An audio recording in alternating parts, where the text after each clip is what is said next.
Okay, here's one. What's the best Pokemon? Infernape. Yes! What's the best thing to press your face against? Shag carpeting. Yes! But what's the worst thing to softly touch you? Human skin. Yes. What's the coolest thing about a platypus? Poison spike on the back of his ankle! Are you able to pee if something's touching your butt? No way, and I look down upon people who can. Right? Do you ever look up at the clouds and you see a face in the clouds looking down at you and you go, this isn't a figment of my imagination, that's a cloud man looking down at me, and now I have to go inside so he can't see me. Every day. Is your favorite color teal? Yes. Is your favorite food Multi-Meal? Yes. Does your hair look best at 3 p.m.? Yes. Is your best friend Peacemaker? Peacemaker? Yes. I fucking hate that guy. What? I've dedicated my entire life to tearing down everything he stands for. You're friends with Peacemaker? Yes, he's my BFF. We're two peas in a pod. Peacemaker, Christopher Smith. Yeah. He's my fucking arch enemy. He is the reason I joined the Sons of Liberty in the first place. The what? Welcome to Superhero Cinephiles Podcast. I'm your host, Perry Constantine. And today, to discuss the second season of Peacemaker, is the guy who was here to talk about the first season, and that is Adam Lance Garcia. Adam, how you doing? I'm so happy to be here, Perry. It's always just good to see you and across the Atlantic, Pacific, wherever. I'm so tired, but I know that you're in Japan, and I haven't seen you in person in years, so I'm just happy to see you. Yeah, we've only seen each other in person one time at San Diego Comic-Con, and that was a long time ago. That was coming up on that's coming up on almost 10 years ago now, because that was like 2017, I think. Yeah, and the last time we actually spoke was about 2 years ago when we had you on to talk about another James Gunn thing. You're like their James Gunn guy. Like lately, the only stuff you've been coming on is for James Gunn stuff. But that was for Guardians of the Galaxy 3. Yeah, and I feel like we did talk about Peacemaker season 1. We did season 1, but that was before 3. Yeah. That's crazy. Yeah, no, I'm a big James Gunn fan. You know, I'm really enjoying what he's been doing with the DCEU. I love Guardians of the Galaxy, the Guardians of the Galaxy trilogy. And I did reach out to you basically before the season even aired. I'm like, I'm gonna do this with you. You know that, right? So yeah, I think I think the season had just started coming out, and then you'd send me a message, and I'm like, okay, well, I'm out of town right now. I'm on vacation. I haven't had a chance to see it yet. I didn't even know it was out yet. So once I'm able to watch it, then we'll set something up. So. But anyway, before we jump too much into that, why don't you remind people a little bit about who you are, what you do? Who am I, what I do? That's what I ask myself every day. Well, my name is Adam Lance Garcia, as Perry mentioned. My day job is I'm a video director at Vanity Fair, which means I interview celebrities for a living. It's a very strange job. My most recent video that came out last week was with EJ and Mark Sonablick talking about K-pop Demon Hunters, the small film that no one's talking about, and talking about the song Golden. I've traveled the world doing that. It's a really, really weird job. And by night, I am also a author. Much like Perry, I have written for Star Wars. I have my second Star Wars came out this August 2025, and Star Wars Insider number 233, called The Failing of the Light. My first Star Wars was from a certain point of view, Return of the Jedi, starring Dexter Jester in the Veteran. I'm also well known for my Green Llama pulp novels that I've written over the years. And a bunch of things that I cannot tell you about that are very exciting and very cool that Perry might know, but he's not going to tell anyone because I know where he lives, possibly. So that's me. But and I am far out of your jurisdiction. I don't see you hopping on a plane to get to Kagoshima anytime soon. Yeah. And surprisingly, even if you did come to Kagoshima, there's not a whole lot of foreigners. But if you asked about a bald white guy out here, there's actually quite a few foreigners here who are bald white guys. So you might have trouble finding me. Well, good to know. But yes, I am sworn to secrecy, so I will keep the blood pack. So no worries about that. So what kind of stuff has been grabbing your attention lately? I mean, the weird thing about, like, as I mentioned, my job is very, very film based. So I watch an insane amount of movies. I watch like Not as many as some of my other friends, but like I'm like 80 films in right now to this year, and I'm trying to remember the things I've watched. I mean, obviously, the DCEU has been very fascinating to me, and seeing it sort of propagate and sort of comparing it to Marvel and where the state they're in at the moment. I just watched F1 last night for another video that I'm going to be directing soon. Trying to think what has been interesting me. I mean, I could talk about Andor, Star Wars Andor because it feels very relevant to our current political climate across the world, specifically in America. Um, yeah, I'm reading the Murderbot series. I was just trying to keep my head above water and consuming all the things I need to consume just so I could talk about some of the things I talk about intelligently. Best movie I've seen this year is One Battle After Another. It's the new Leo DiCaprio, Paul Thomas Anderson film. Really incredible filmmaking. But yeah, I mean, you can't see this because this is an audio podcast, but Harry is wearing the Superman logo T-shirt from the new Superman films, and that film has lived sort of rent free in my mind since it first came out to James Gunn of it all. But I think it's I'm also had the chance to interview or direct both Nicholas and David Corn Sweat for a lie detector test, and they're lovely. But David Corn Sweat in particular, big Star Wars nerd. We just started talking about like Star Wars books, which is really one of the cooler things that happens in your life when you're like, I'm talking to Superman about Star Wars books, and now I'm just ranting and raving because I don't even I've been up since 5 a.m. and that's where my brain is at right now, all over the map. What else do you want to know? I can tell you anything. Well, My inhibitions are gone. yeah, I am wearing the James Gunn Superman shirt. In fact, I went back to the States from August, September. My family was back there for about a month or so. And one of the things I did was I made sure to grab a bunch of comic book t-shirts and stuff. So I was able to stock up on Superman shirts. So I got the classic one, I got the new James Gunn one, I got the Death of Superman shirt, I got a Superman cap that my wife refuses to let me wear when I'm out with her because it is bright blue and red and she thinks it looks ridiculous on me. um, but one of the great things about this, so anyone who is listening and wants a James Gunn Superman shirt, I got this for like $9 at Walmart. It was insane. Oh, so there you go. yeah, and I know, Walmart's a terrible place, but there's no ethical consumption under capitalism these days anyway, so what the hell? You might as well get what you can. But as for me, what I've been interested in is we have a service out here called Unext, a streaming service, and it's basically like all of like the HBO content comes to Unext here in Japan. So, and usually it's like this really expensive package. It's, we looked into it one time and it was something like almost like $20 a month or something like that. And we're like, screw that, no way. But our cell phone company has a deal where you get like a discounted subscription for like half off or something like that. And my son is talking in the background here, so if you can hear him, that's what that is. So I've been jumping into Unext lately, and one of the cool things that I started watching on there was the TV show Yellow Jackets, which I'd heard about. I've never actually sat down and watched, but I saw it was on there. I'm like, oh, okay, cool. I've heard this, and I am almost at the end. I think I'm like 7 episodes into the first season, and I'm just really digging it. It's really grabbing my attention. Nice. Yeah, I've heard really good things. I have to watch Squid Game basically this week, and that and Yellow Jackets are shows I've kind of avoided because I'm like, things are terrible right now. Do I really want to see people be at their worst? So yeah, that's my that's struggle. Fair. Squid Game, I loved the first season. I have not been since the second season came out. I've been trying to watch it, and I just have not been able to get into it.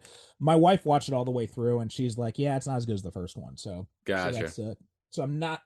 I'd also started watching the Ed Gein show on Netflix, and again, because of my wife, she was interested in watching that, and we got a few episodes in, and then it got a little bit too grotesque for her, so she tapped out, and I have not gone back to it since, just because I had not been that interested. The other things are there's Nobody Wants This on Netflix. The Kristen Bell. Oh yeah, with her and Adam Brody, right?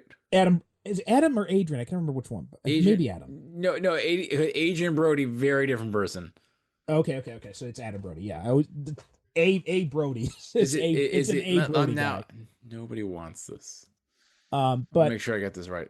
I watched the first season when it came out before, really dug it, and the second season just came out, and I've been dipping into it here and there, liking it, but just other stuff has been distracting me. Obviously, Peacemaker season 2, which we're gonna be talking about, and also my wife and I we watched again on Next was Companion, which we both really dug. Oh, that was really good. Yeah, that was a really good. That was Jack Quaid. Kind of, I feel like he's awesome. He's a really great guy. Yes. But I feel like he's also I think the films he does where he like plays like sort of the alt-right sort of like toxic masculinity, he does it knowingly, where not a lot of actors do. Like I feel like he's able to take these roles where he's he can play these really good guys, and then he's also really good at playing the guys like, but I'm a good guy, Mm-hmm. Which is I really appreciate. I was actually it also like when you're listing things, one thing I watched recently that I was really surprised by, the King of the Hill reboot. I caught that too. Yeah, that was really good. It was funny because, like, not to get too into the weeds on politics, but it made me miss a very, like, I didn't realize like how progressive the show was in retrospect, like until I actually watched it, because I remember watching it as a kid and how sort of like I was like, but like you love Hank Hill, but he's like a Bush. He loved George W. Bush. But then you realize, you look back, like a lot of the things he's learning is he's becoming more progressive. He's become like, he's still like sort of stuck in his ways, but he's just like, well, I figure like, everybody's got to do their own thing and I'm not going to judge them. And you're like, well, it's just, oh, okay. And I think that my favorite part about this is like seeing him grow as a person, still be like this sort of like traditional lowercase c conservative, man, but also be able to grow and learn and change. And not go MAGA. And it's really refreshing. It was a really surprisingly heartwarming and surprisingly refreshing series. Yeah, I had recently dipped, because I had never given much thought to King of the Hill back when it was on the air. It was always just that show that you watched because you're waiting for something else to come on right after it. So yeah, it was like right before or right after The Simpsons. Yeah. So it's like, all right, well, I'm waiting for The Simpsons to come on, or Simpsons is just finished. Now there's, I don't know, there's some, whatever primetime show is hot is coming on next at 7 o'clock. So I'll just watch King of the Hill since it's on right now anyway. And then I listened to the Behind the Bastards podcast, and Robert Evans was talking about, he's made lots of references to King of the Hill in a few different episodes.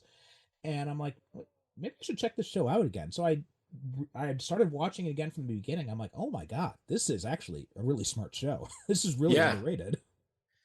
Yeah. And then when was great. When the new season came out, I checked it out and I binged it like all of it like within that first week. Yeah, I tried to like eke it out, and I was glad because it's only 10 episodes. But like, it was also really nice like seeing like these characters grow, but grow in ways that feel believable. Sometimes I feel like these like these, when these shows kind of come back and they let the passage of time come in. Sometimes you're like, okay, that doesn't feel like look at like Sex and the City and that stuff like that. It's like, okay, this is, you kind of forgot what we're here for. But yeah. Speaking of the shows that came back after a while, Peacemaker season 2. Peacemaker. Well, also, you're talking about Companion and Jack Quaid, who is Superman on My Adventures with Superman, and that's another link back to Peacemaker. So let's talk about season 2 of Peacemaker. Now, one of the things that was going into this show or this season was because there's this big question over how are we going to handle the fact that this is a continuation of season 1 when season 1 was very clearly set in the DCEU, took place after the Suicide Squad, which is also in the DCEU. So you've got all those connections there. And we knew going into this that the cast of Peacemaker was going to be also transitioning to the DCU. We're also going to have Amanda Waller, Viola Davis is also going to be continuing in the role. we assume like the Waller series is on hold indefinitely, so we'll kind of see Mm. what happens there. And she doesn't pop up in this, so. But she was in Creature Commandos, wasn't she? Viola Davis did the voice. Yeah, she was in that. Creature Commandos. Yeah, Yeah, so she wasn't. I that. think. Which I dug that as well. That was fun. Yeah. And I think like he even said like he's not going to move, which I have a lot of one thing I really appreciate about James Gunn is like he's like there are projects that we greenlit that we've killed that you don't know about because the script wasn't good. And I'm like, you know what? That's a good thing. I kind of like the fact that he's able to have that kind of like, look, the script doesn't work. We're not going to move forward with it. Where I feel like other studios, they're like, well, no, we'll fix it in post. And I feel like there have been some films that have come out recently. I'm like, yeah, you really try to fix that in post, and it's fine, you know. Yeah, that was the. I assume you're talking about the Marvelous competition there. The Marvelous competition, indeed. But yeah, I think Brave New World definitely suffered from that. Where I think it was and I was on another podcast talking about that fairly recently. Where I feel like that was one of the things where I think they let test audiences screw them over because there's some stuff in there that I really like, and I think when they threw in all this stuff with the leader and the Red Hawk, then it kind of distracted from what was most interesting about that movie. Mm-hmm. Yeah. I mean, I haven't seen it. Talk about. Yeah. Oh, you haven't? It's fine. Like it's yeah. You know, it's. I don't think it's anywhere near as bad as people say it is, but it's not like Love and Thunder. But it is. It's fine. I mean, it's not like Love and Thunder, but it's not as good as Thunderbolts or First Steps were. So there's that. Yeah. I think I mean I won't get off on a tangent on them, but like I think what's been really to your point what was interesting about Peacemaker season 2 going in, there was a lot of unknowns of how is this going to fit in to the wider DCU that James Gunn was building. A big part of the reason why James Gunn has the job that he has is because Peacemaker season 1 was so well received. It broke records for HBO Max. It was the #1 show on there like by a significant margin. And David Zaslav, in one of his few to my mind, good business decisions, actually was like, hey, this guy seems to know what he's doing. Let's bring him in. And actually, like maybe convince him to run the show, run in the DCU, and then he got Gunn and Peter Safran to run the entire DCU because of Peacemaker season 1. But they're doing this sort of soft reboot with the Flash, and then how much that movie actually influences the canon of the DCU is to TBD. But what Gunn has said is that unless it's like, when it's explicitly stated, it's canon. If it's not, it might be, or might not be, or a version of it might be. But as you were saying, it ends very while like the Suicide Squad, you can sort of argue that it is set in the DCEU because it has a lot of carrying over characters like Rick Flag and Harley Quinn and Captain Boomerang and Amanda Waller and et cetera, et cetera. Peacemaker continues that, but it ends with the Justice League showing up. Aquaman, the Flash, Henry Cavill, Superman without being able to see his face, and Wonder Woman without seeing her face. So how are they going to do that?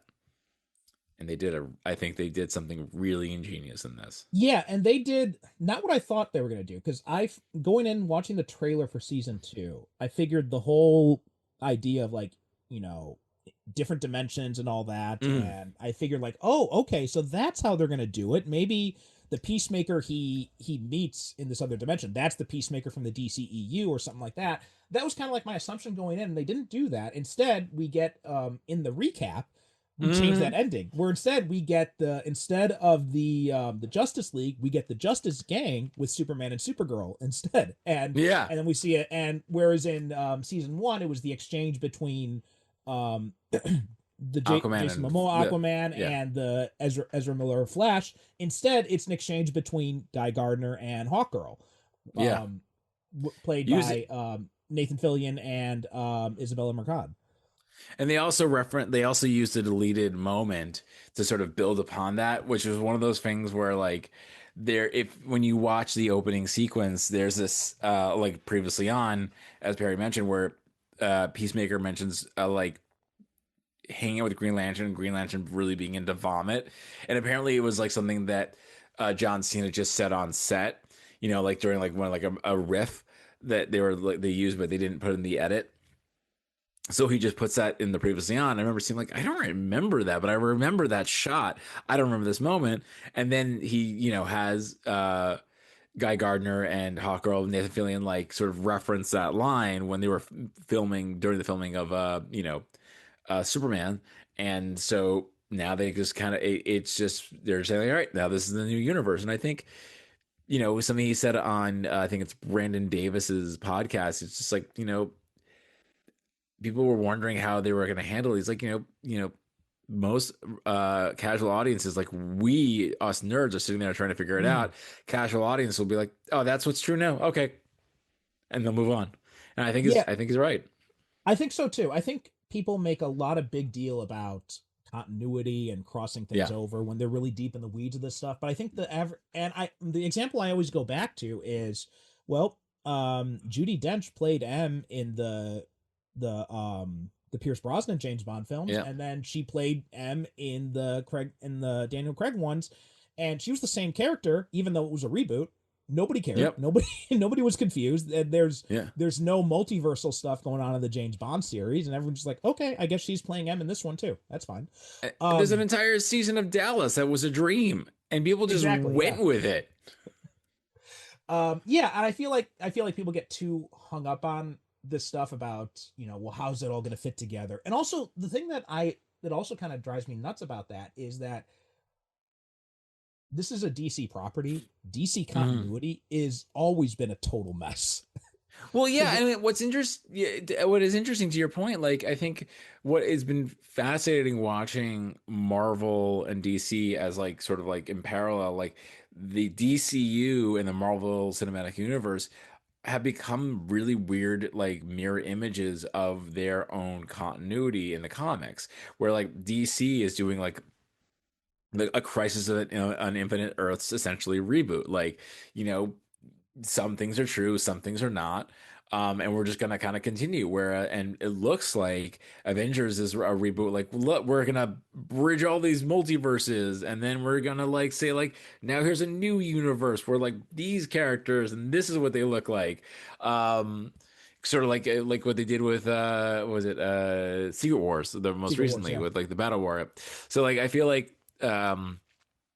it's really fascinating to see the comparisons, and I think it's also like what's even cooler about this season is that it is a sequel of sorts to both the first season of Peacemaker and Superman. And I think that is there's a certain level of, and Gunn sort of said this going into the production of this or into the release, like this is the next step in the DCU.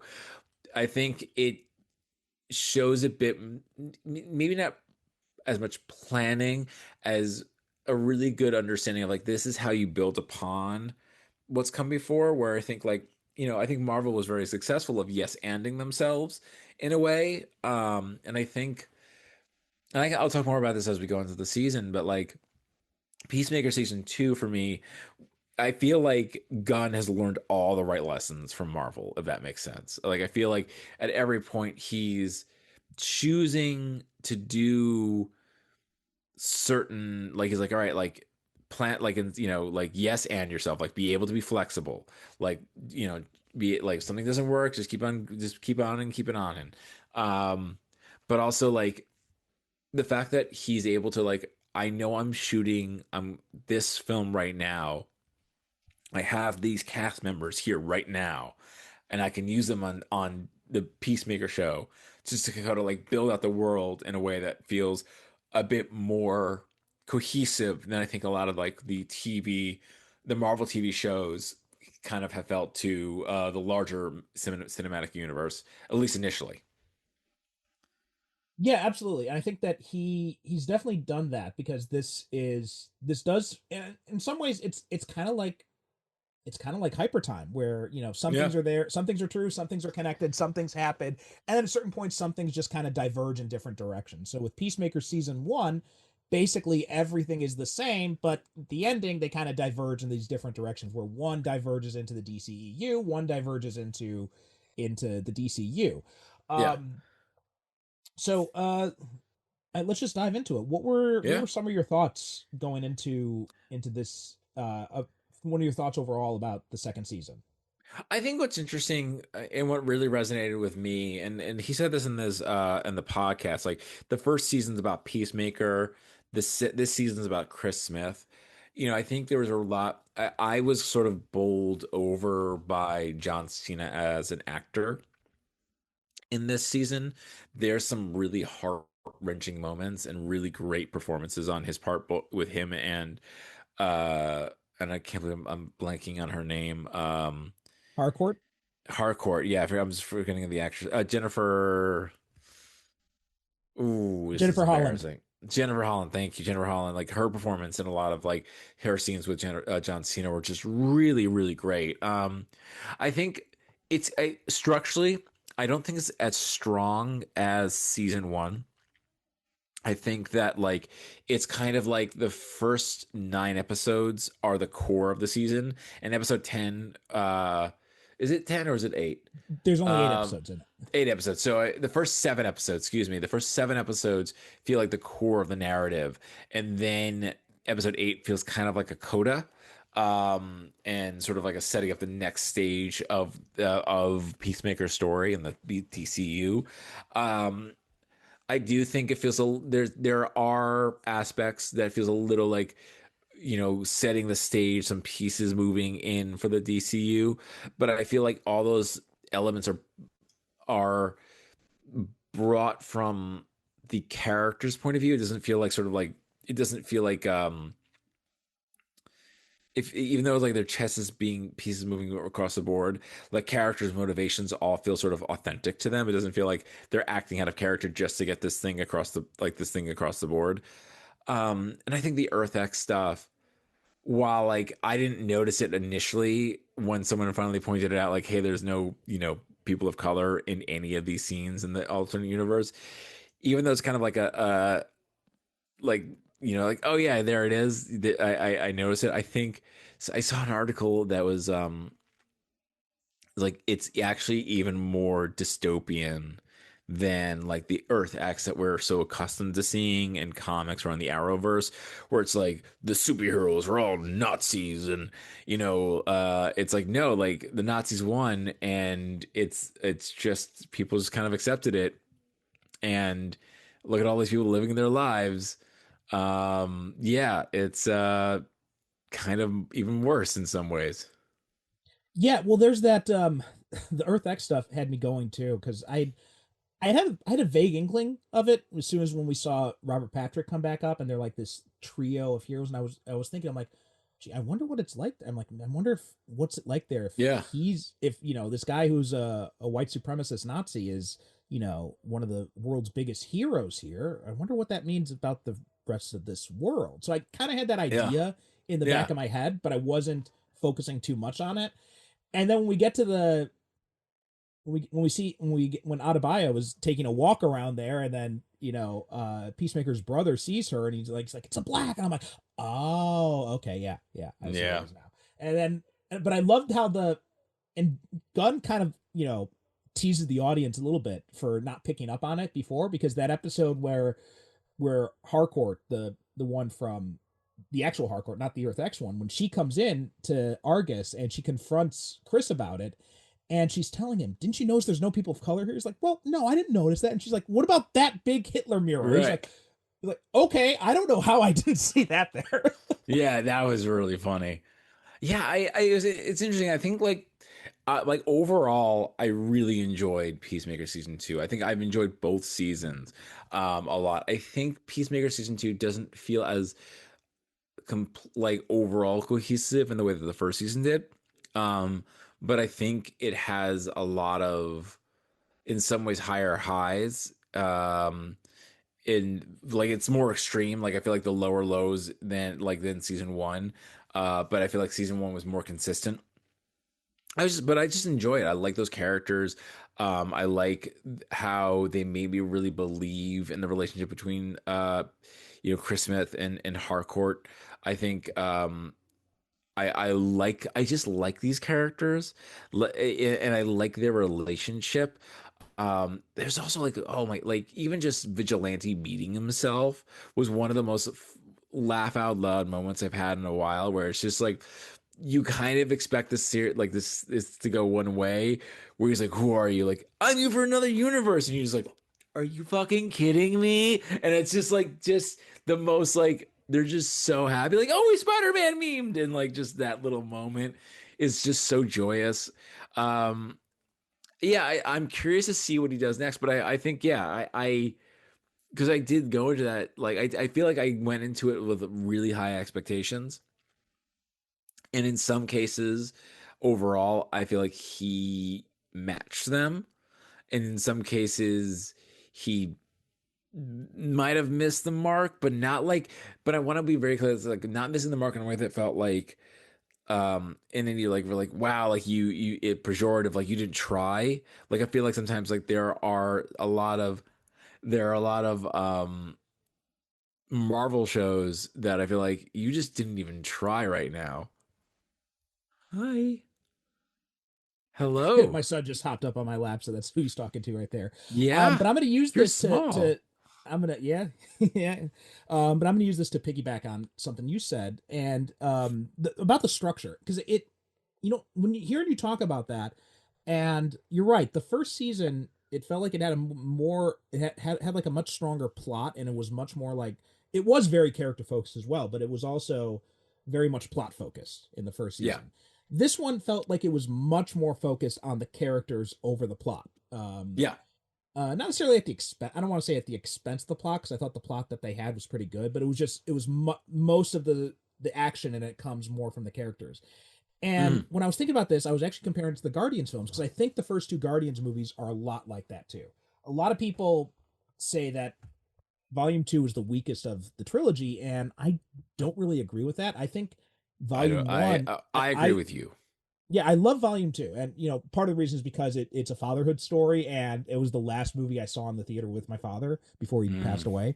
So, so that was on a personal note, it's very special to me. But also on another note, like when I'm watching them back together, I see that, the first Guardians movie is very much, focused on the plot. It's very kind of like plot centric. It's like, here's these characters, we're introducing them, but the main focus here is the plot. And the second movie, Gunn got to play more with the characters. And I felt like the second movie is a much better character movie than the first 100%. one. And I feel like Peacemaker is similar in some ways, where there's much more focus on these characters and, how they interact with each other. Because you get to the end of that first season of Peacemaker, and yet you understand they've all kind of gone through something together. They've developed these, this friendship, but this really dives into what those friendships look like. And I felt like that really helped a lot, because, like, for example, looking at the trailers and stuff like that, I wouldn't expect Adebayo and Chris to be like best friends, but you watch them interact in this season, you're like, oh, well, obviously they're best friends. Yeah, and it's also like even like the way like the sort of the way they pair off, or when they get back together, you realize what their friendship looks like and how much they need each other. And he does a really one thing Gunn does, and this is consistent with Superman and the Guardians of the Galaxy films. He's really good at balancing every character. I feel like every character and he talks about this, every character has an arc in this series except for Vigilante, but even Vigilante has like a little bit of an arc. Everyone changes a bit by the end of it. With Adebayo realizing like she and her wife can't be together anymore because like what she wants has diverged drastically from what her wife wants. You have like, even like Judo Master or in Tim Meadows' character, like having these changes of heart, and then Vigilante being like just, being able to open up emotionally in a way that, but like deny it at the same time. He's really, but like, it's really like, that's that's the thing that like when I say like I don't want to say I'm disappointed in this season because that like I'm not, because I think what really rings true for me and what I really enjoy is like at the end of it, like every character had an arc. Like there was a narrative and a story. If I felt like the last episode was I feel like it needed like one more episode because that last episode was so rushed. Um, like it's a minor criticism overall because I feel like there have been Marvel shows I've watched or other superhero shows that I've watched where I'm just like, I don't know if anyone learned anything or anything changed. I think it was like a big frustration where with a lot of the Marvel TV shows, not really like Daredevil or Jessica Jones, but a lot of the stuff that's sort of happening with Disney Plus, with like some exceptions, where I'm like, how is this actually going to affect things later, or how did this character actually change? And mind you, I haven't watched a lot of them, but like there were some I'm just like, okay, what was the point of this? You know, like Secret Invasion, which I have not seen, but I've read enough about to be like, No. That never happened. There was no exactly. Secret Invasion. But that's the thing, like, you know, like they were producing so many things where it was just like, where is this going? Why is it happening? Whereas I can say like, look, is Peacemaker season 2 perfect? But like I left them like, oh, things changed both universally and like character wise for everything, like for everybody. And I felt like, you know, like where the characters start in episode 1 are not where they are at the end of episode 8. And that's my favorite fucking thing about like good storytelling. It's like that's what I want. I want, and like not always. I have to say that because not always, because I'm working on a project where I can't change the character. I can't change him that much. He has to learn something at the end of it anyway. So you can't. Lost my train of thought here. Well, we are just at the moment we gotta take a break anyway. So let's take a break and give you a moment to collect your thoughts. Yes, and then we can edit this. We'll figure it out. There you go.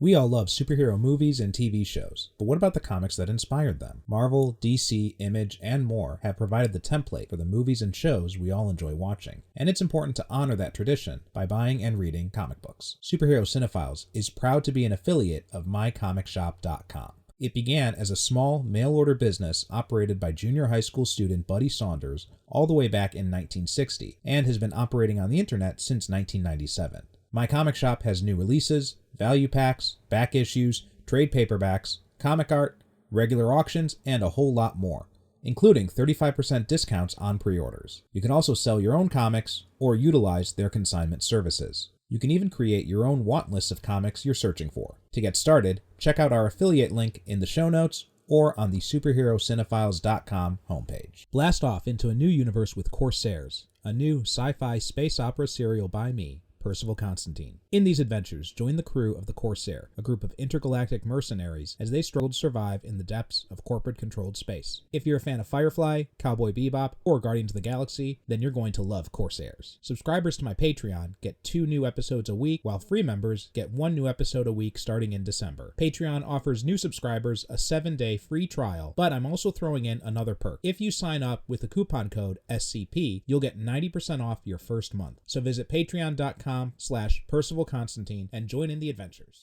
And we are back. Adam, did you collect your thoughts yet? Yeah, so I just like, well, I don't think every story needs to have a character like be fundamentally changed from beginning to end. It is really refreshing to see a series like Peacemaker and part of a larger cinematic universe have every character, every major character learn, grow, and change so they are in fundamentally different places by the end.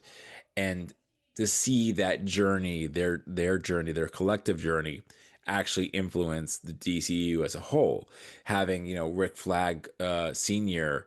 be sort of corrupted by his like hatred of Peacemaker to going to like asking Lex Luthor for help and losing his soul because he doing the right, what he thinks to be is the right thing, and knowing that will eventually impact the larger DCU narrative. And again, I think that's the thing that I've really enjoyed about the DCEU is like it feels both character focused and but never, and all the universe stuff doesn't feel like at the expense of the characters. I feel like at times, and I don't want to like this to be like let's shit on Marvel hour, I have a lot of like issues with Marvel, which beyond the Mephisto of it all. Like I just find that Marvel as of late has tended to put the universe cart in front of the character horse. What made so many of the like the first three phases so resonant is that we fell in love with the characters and we wanted to like see where their journey was taking them, so that way when it all mattered and all kind of came together, we were really invested in the characters. And I think a lot of what they've done recently is because they've become so sort of like meta texts and trying to piece together all these big plot points and all these different things, they lost sight of what made us love these characters. And what I'm so far seeing in James Gunn's DCU so far is that character and world building are working in tandem.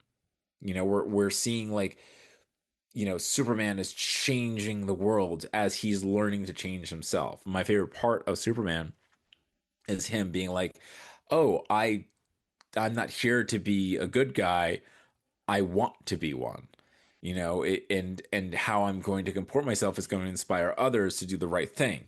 And how is that right thing going to affect the others who don't think that's the right thing?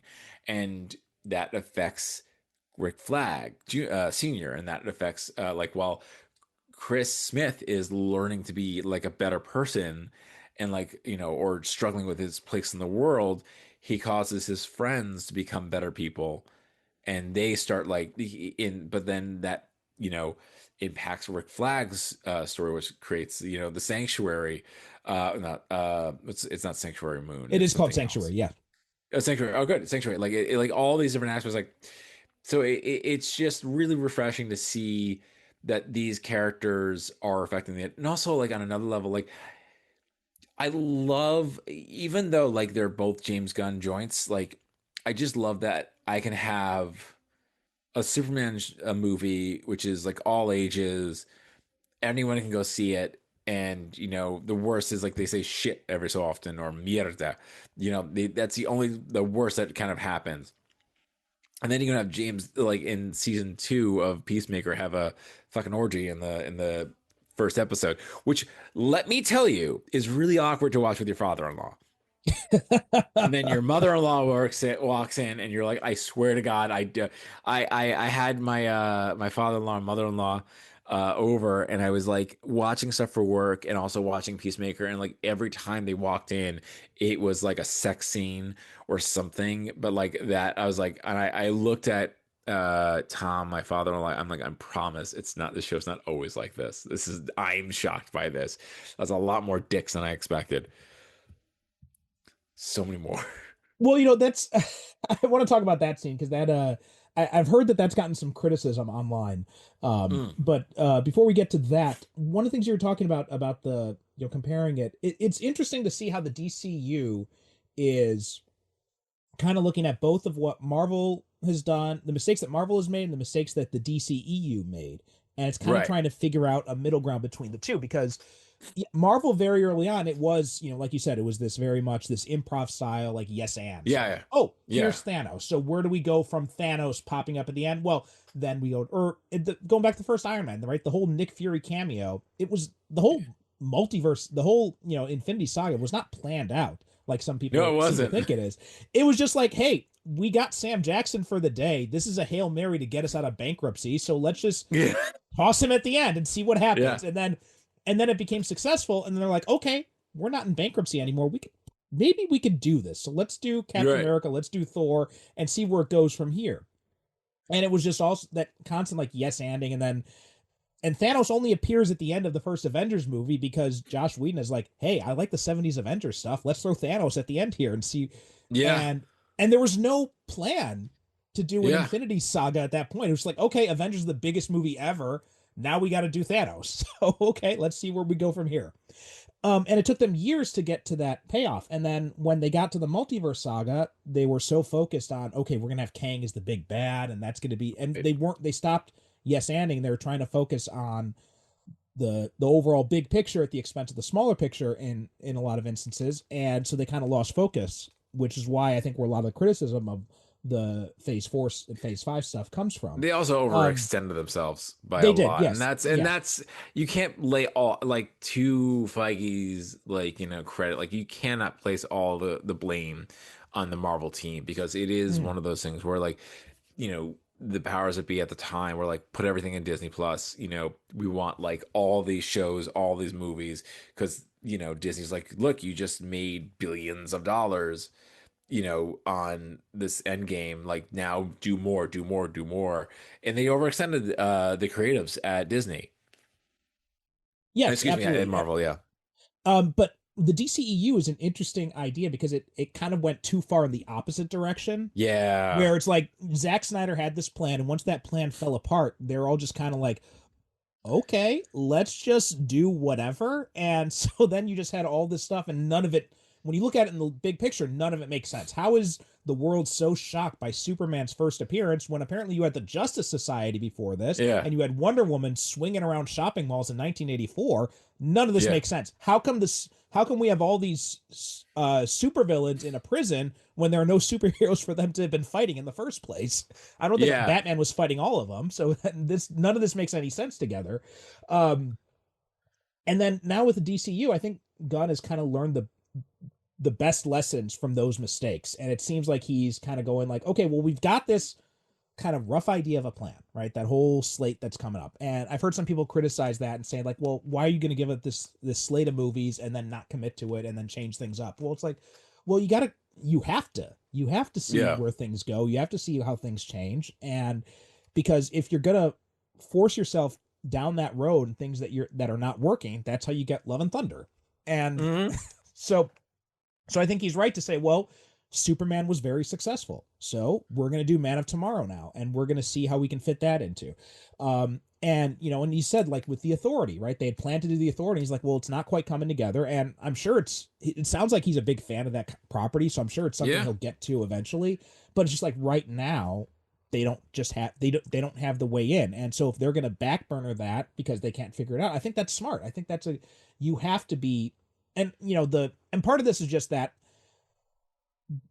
and Marvel kind of dug themselves into this hole to begin with because they started off with that whole slate thing, right? Right. Here's all the slate of movies, and I think people are forgetting when they're criticizing Gunn about not committing to his slate is that Marvel didn't commit to their slate either. DCEU didn't commit to their slate. Where was the Cyborg movie that we were supposed to get or anything like that?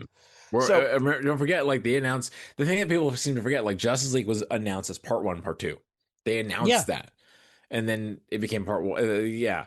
So, but I think what's interesting is the biggest difference between which I don't understand why people get like criticized him for. It's like, my thinking is, there was a tendency with DCEU or even Marvel to a degree where they'll just be like, oh no, we never said that. You're like, no, we saw you, and it's like, oh, really? Whereas I think Gunn is, because he's so open about the process, he's like, yeah, we had this, we announced it did not work, and there's also projects that you don't know, and then conversely, it's just like the Clayface of it all. I know we're going way off Peacemaker season 2, or more talking about the DCU at this point, but they're kind of part and parcel together. But like, I love that he would say like, look, I wasn't planning on making a Clayface film. But then Mike Flanagan came with a really great pitch and a really great script. And I was like, we have to make it. That's real, like that flexibility. I mean, and like also being able to be like, yeah, like the Batman's going to exist and that's over there. Enjoy it. And then we'll do our Batman. That's whereas I think.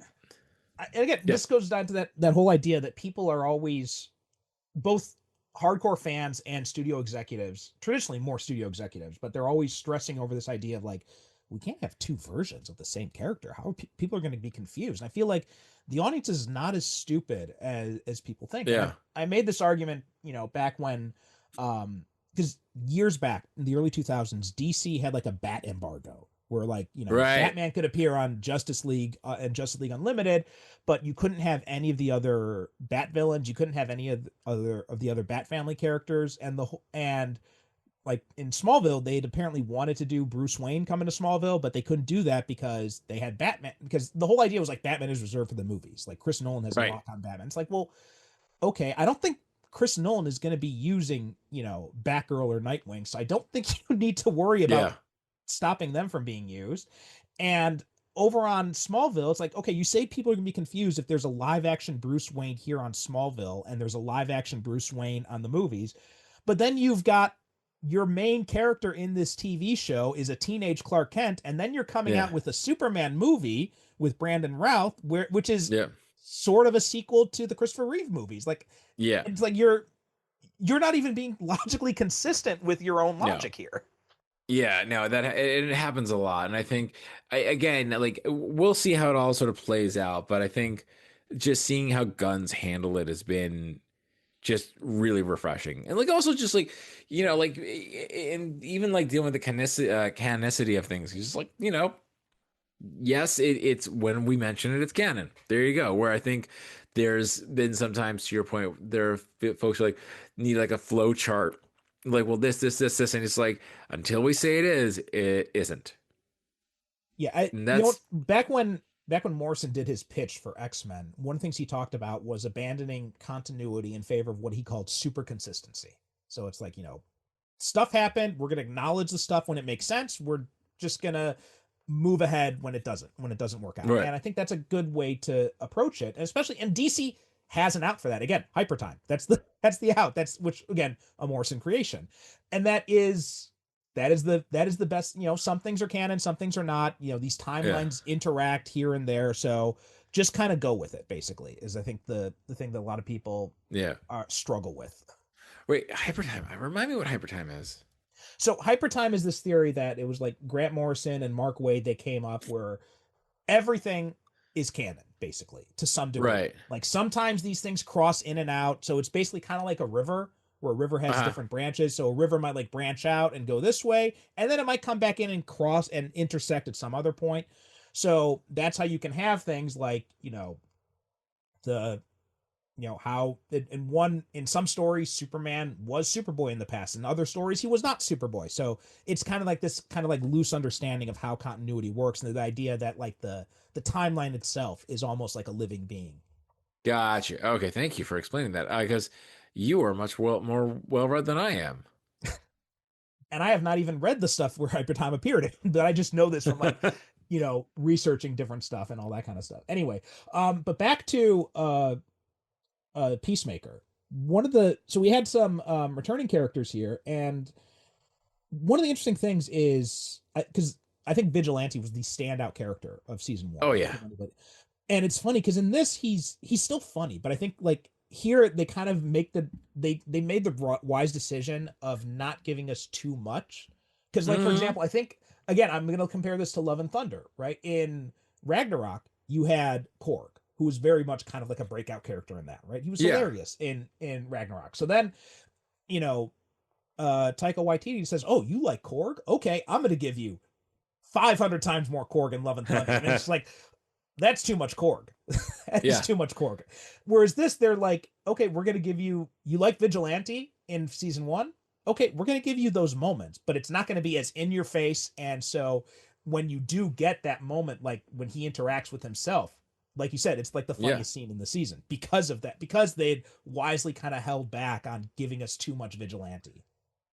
Yeah. And it's also like, it's what was great about that whole sequence was just, it's like this sort of emotional, like, capstone to like him just having like fun, being like, oh my dad's not gay. That's so funny. And then or like apparently there was a draft of the script where he went by, it's like, my mom's having sex with a Economos in this universe, that's hilarious. And just kind of keeping, and then like meeting himself Yeah, it was.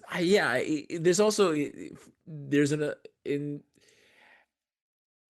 there are moments of self-indulgence in this series. Like I think like the it happens towards the end when like you have like Fox Shazam come in and some other bands that feel a little self-indulgent on James Gunn's part.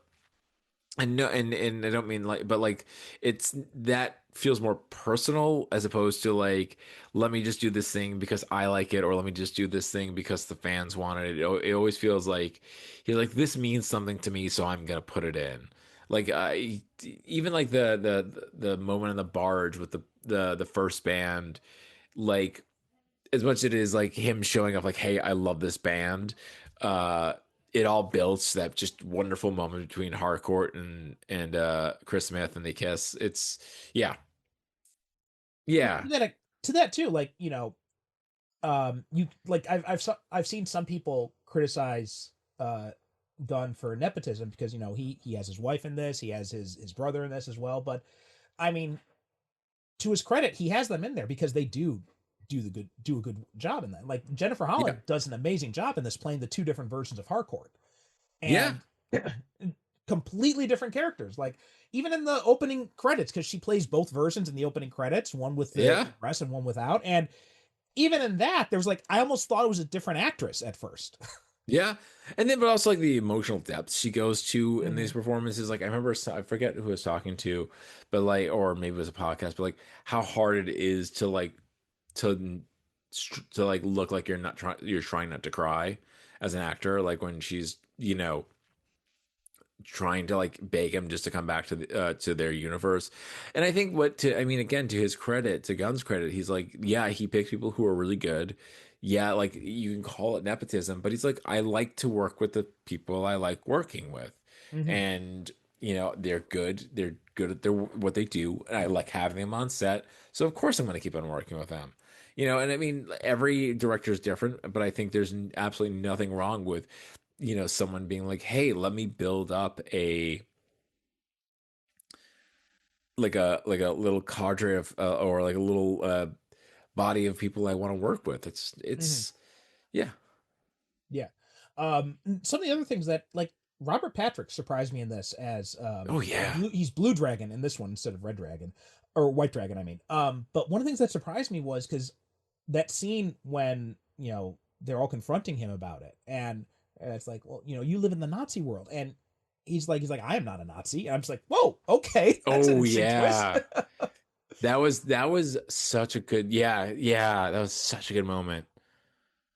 That one really surprised me because it was just like, you thought it was like, he's gonna, like, of course he's a Nazi, because he's like, well, no, I don't He's agree on the with what Nazi world. happened. Yeah, he was a Nazi in the other reality, so obviously he's going to be a Nazi here. He's like, hey, I'm not a Nazi. It's like, Well, it's also like, even then, like John Cena, like that whole sequence was amazing, and he's like he wasn't a Nazi, like just the sort of like relief and pain of like he wasn't a monster here. Like in some ways, like to your point earlier, you're like, how is he going to be in this universe? Like this, not like this Nazi character, this alt-right character. And now in this world where he's this great hero, clearly he must be like a Nazi, or something's wrong with this world. Yes, there's something wrong with this world, but like he's still like the best version of this person. And like, yeah, he kills all these cops, but then he's like, no, but they're all corrupt. Like every single one of them was corrupt. And then it's just like, well, you're a Nazi. He's like, I'm not a Nazi. Like I don't like it, and then like seeing Chris being like again, that relief, and then, oh god, his relation with his brother, like the moment when he's just screams stop when they're like trying to kill his brother Keith. Um, just what a moment, dude. yeah. Well, yeah, and I think one of the interesting things about this is just that that difficulty Chris faces over whether or not to stay in this other world, Yeah. and and it's funny because it's funny because I think about this with my own relationship, like my father passed away, my brother passed away, and so I do think about like that kind of like hero worship he has for his brother, and that kind of idea of like well, what might have happened if he had survived and all that. And I don't know, to see that play out like that, and here he has this chance, and then he gets to be so, profoundly disappointed by what his brother ends up being. That Yeah. was, and it's like, well, how do you deal with that then, right? And you want your brother back, but this version of your brother is not the one you want back. So it was a really interesting inner conflict it poses for him there. Yeah, and I also liked how. I mean, it's weird because I like that this version, like the Chris Smith of the other universe, turned out to be like, yeah, an even bigger fuck up. Like he's like, yeah, he's a hero and everything like that, but you know, he made worse mistakes where like he never had, in some ways, like because everything that Chris Smith lost, he was able to become a better person in our world than he was in a world where like he had everything he wanted. For that, yeah, that's really fascinating. And I also like the way that the multiverse was used in this universe, like in this series. Like I think, and Gunn has said some stuff about like he feels like a lot of multiverse stories, you know, focus too much on like it being weird or sort of like, not really focusing on like what it means for the characters. And I think this show did a really good job of like, yes, it's Earth X, but it's more about like what it means for this character. And then like you have all the doors and they show like really extreme versions of these alternate universes, which is fun. It's more than like the Multiverse of Madness did, which I'm still mad at that movie. Um, so mad. I mean, Loki did a good job on the multiverse. I thought that was pretty well done. But yeah, I like that it was all character based. I mean, I'm saying that a lot this time. That like I just like that the multiverse was used to explore Chris Smith's character. Yeah, absolutely. And the thing you mentioned too about how all this tragedy that he had been through was actually kind of necessary for him to become a better person. That also makes Yeah. me think, because every now and then you look back at your past and you think about mistakes you made in the past, and you're like, oh well, maybe I shouldn't have done this, maybe I shouldn't have done that, and then it's like, well, that was necessary to lead you to where you are now. And if there's stuff now that is important to you, like for example, my wife, my kids, like if I had not gone through a really crappy first marriage and gone through all that and like gone back to the States and everything, then I probably would not have had a situation where I come back and end up meeting my wife, end up having my kids. So all Yeah. those things kind of do work together in some way. So I think that was a nice way of visually showing that. Which I think is true for like Gunn himself. I mean, like he lost Marvel and it was this big tragedy and for him, and I think going through that um really helped him become a better person. He's talked about that a lot. Like he realized I was loved, and he's like I didn't realize people loved me until I lost everything. And I also think a lot about how have you watched or listened to the Peacemaker podcast? No, I haven't had the chance to. It's really good and I really recommend it.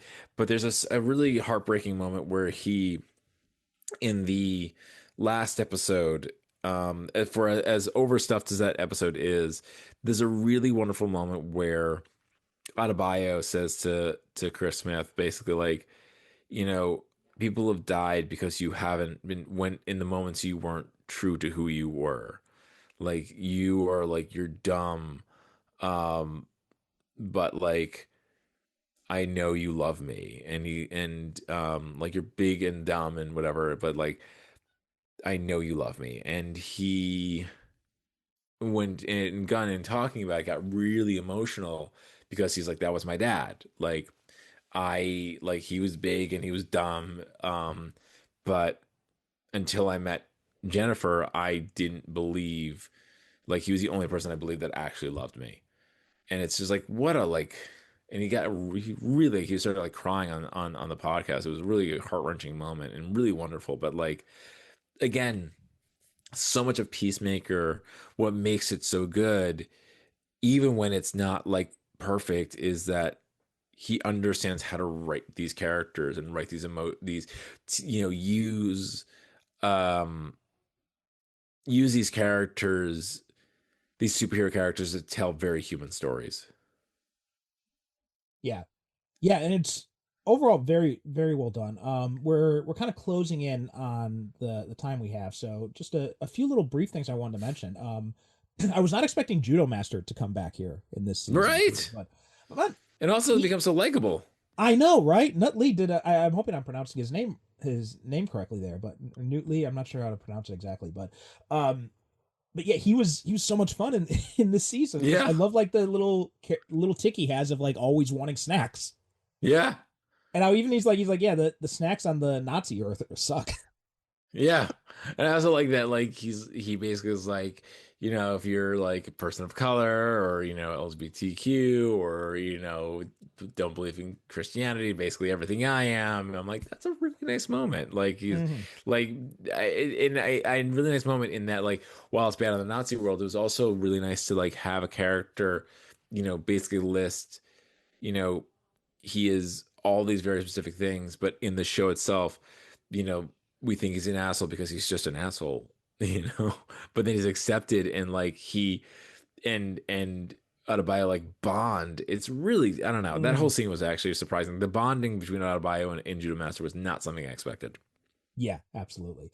And also we had Tim Meadows pop in as Langston Flurry. Yeah. Which I loved him in this. He was, it's funny. He's- I'd recently rewatched Mean Girls.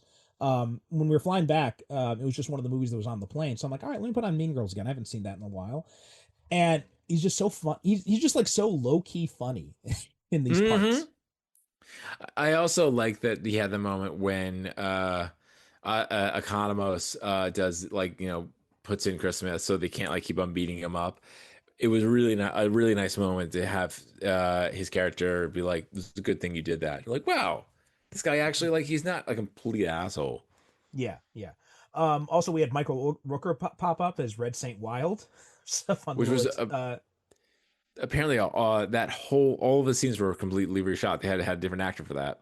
Oh, And really? then, really, yeah. And then Gunn called him up and was just like, "Hey, can you come in and like reshoot these scenes? Don't worry, I'll find another character for you to be later on." So, yeah, Well, now he's played. Well, depending on how much of the Suicide Squad is kind is of, in yeah. this, he's now been. Wasn't he also in Superman? Didn't he have a part in Superman as well? I think he did a voiceover. Okay, yeah. So yeah, he's been at least two characters, possibly three in the DCU then. And also we have Sol Rodriguez as Sasha Bordeaux. Like she was another one Yeah. that I was like I remember her vaguely from the comics, but I hadn't had a whole lot of knowledge of her. I just recognize her name. So when she popped up in here, it was pretty cool. And also, And the I thought- actress originally was went up for Hawk Girl, didn't get the role, but Gunn liked her enough that she's like, I found a role for her in Peacemaker. Nice, yeah. And also I like that they form checkmate at the end of this. Yeah. Too. But yeah, and just overall it again, I don't think it hits quite the same beats. And I think part of the reason just like Peacemaker season 1 was such a surprise. Like, as much as I liked the Suicide Squad, I was not planning to. I was not overly invested in watching Peacemaker to begin with. Same. And then when I started watching, I just got hooked from the first episode. And a big part of that is just because I didn't know what to expect of John Cena. I just thought, well, he's a wrestler turned actor, right? He's he plays a tough action hero guy. But okay, maybe he has some funny moments, but him and Dave Bautista have like kind of broken the mold of like what of what the expectations are for wrestlers turned acters. And also, in both cases, it was in gun movies. Yeah, and I will say, John Cena, really great guy. I've worked with him several times, and just genuine class. He seems like, and again, and we talked about this when we talked about season 1, but just like how multi-talented the guy is, and so it is really refreshing to see that he is getting kind of the credit he is due, and Bautista as well, right? Now that he's kind of broken out of the whole idea of like playing the action hero or big henchman type. Now he's playing different characters that he can kind of sink his teeth into a little bit more. Yeah. Any final things you wanted to say about Peacemaker season 2? I'm sure I'm gonna think about something, and I wish I said it later. I think I it's made me really excited for the DCU overall. I mean, that's the thing that I mean, Superman and the one-two punch of Superman and Peacemaker season two. There's a lot of things that I loved about like I loved Superman 2025. It's not a perfect movie, but I loved it.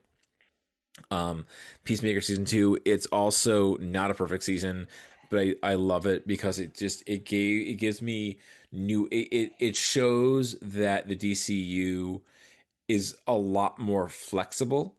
Like the fact that I know that like I can get this, hard R rated TV show that can sit in the same universe believably with Superman. And that I'm going to get a show like Lanterns coming out, which is going to be a more grounded take, but it's also going to have Nathan Fillion come back, and it's doing what and I think Gunn has said this. They're trying, this instead of having a sort of a house style like Marvel has had, they're like, this is going to be, this art creator's take on this character. It's still the same universe. Like we understand that, like just because, Todd McFarlane like draws Batman this way in this issue, it's still the same character as the one that's going to show up like in an adventure with Superman drawn by, Frank Quitely or whatever. I think that is really interesting. And for me, it is as someone who the more films I watch, the more things I look at, the more I want like to see that create the creative stamp of an authorial clearly been up since 5. I want to see the directorial stamp on these things, and that's what I'm really excited about for the DCU. And that's what just seeing that in these two films, a TV show and film, is got me real excited. Yeah, and it's and the funny thing is that it's both by the same creator too, but it gives you different. You get different flavors of James Gunn in both of them too. Like I feel like he definitely restrained a lot of his typical humor when he did Superman, which definitely worked for that movie. And so then they kind of let him cut loose a little bit more with Peacemaker and kind of lean into more of his idiosyncrasies and that kind of stuff. So yeah, I thought that was a smart move, and it's nice to see him be that flexible with this, where he can switch back and forth between these, because these were filmed almost, there was some filming that occurred simultaneously with Superman. Yeah, there are several scenes. Lex Luthor in like that's like one of the first things they shot. There's the sequence at the end where they go in the room at the Pentagon. That was shot like also one of the first things they shot because they had the set with so they just shot during Superman. So it was shot in tandem with Superman. Also, Joel Kinnaman popping up uncredited as Rick Flag Jr. in this. That was such a nice surprise. And you know what, man, I never knew Kinnaman had such an understated gift for humor, because he's freaking hilarious in that when he's like really funny around the Argus office. Yeah, apparently that moment where he is just like you should clean that up, like where he like knocks over the that was all improv. Oh, okay. All right. Well, that's about all we have to say about Peacemaker season 2. So Adam, why don't you tell people where they can find you? You can find me on Blue Sky at Adam Lance Garcia Blue Sky social, whatever that is, and then also on Instagram at Adam Lance Garcia. If you're interested in some of my work, you can pick up Star Wars Insider number 233 with my most recent Star Wars, or From a Certain Point of View, Return of the Jedi for my first Star Wars, and you can also listen to The Green Llama. That's 1L on your favorite podcast apps. The first season is available, and you can buy all those books on all the websites that sell books. If you have your own domain like I do, you can use that as your Blue Sky handle. So we are superherocinephiles.com on Blue Sky, and superherocinephiles.com is the website. So please make sure to check that out. If you're interested, I am doing I've got a science fiction serial that starts coming out beginning of November. So if you're interested in checking that out, the first episode is free, but if you want early access to 2 episodes a week, then you just subscribe to the Patreon for $3 a month. But you can have I think it's a 7-day free trial. Patreon offers for that, and you can also do it at I also have a discount, so if you listen to the ad, you would have heard that discount offer. But again, if you go there, patreon.com/PercivalConstantine, you can sign up for $3 a month, and you can get actually 90% off the first month if you use that SCP sign-up code. That does it for now. Thanks so much for listening, and we'll talk to you next time.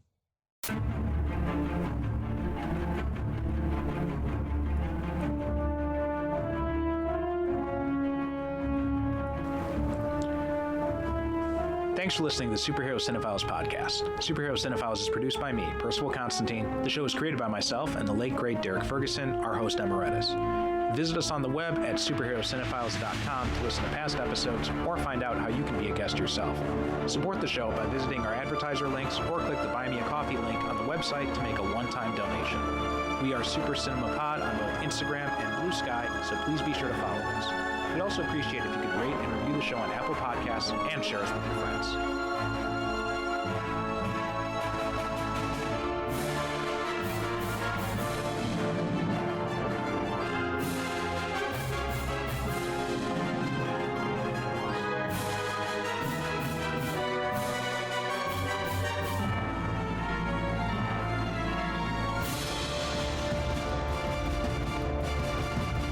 Thank you for listening. And as always, good night, good evening. God bless.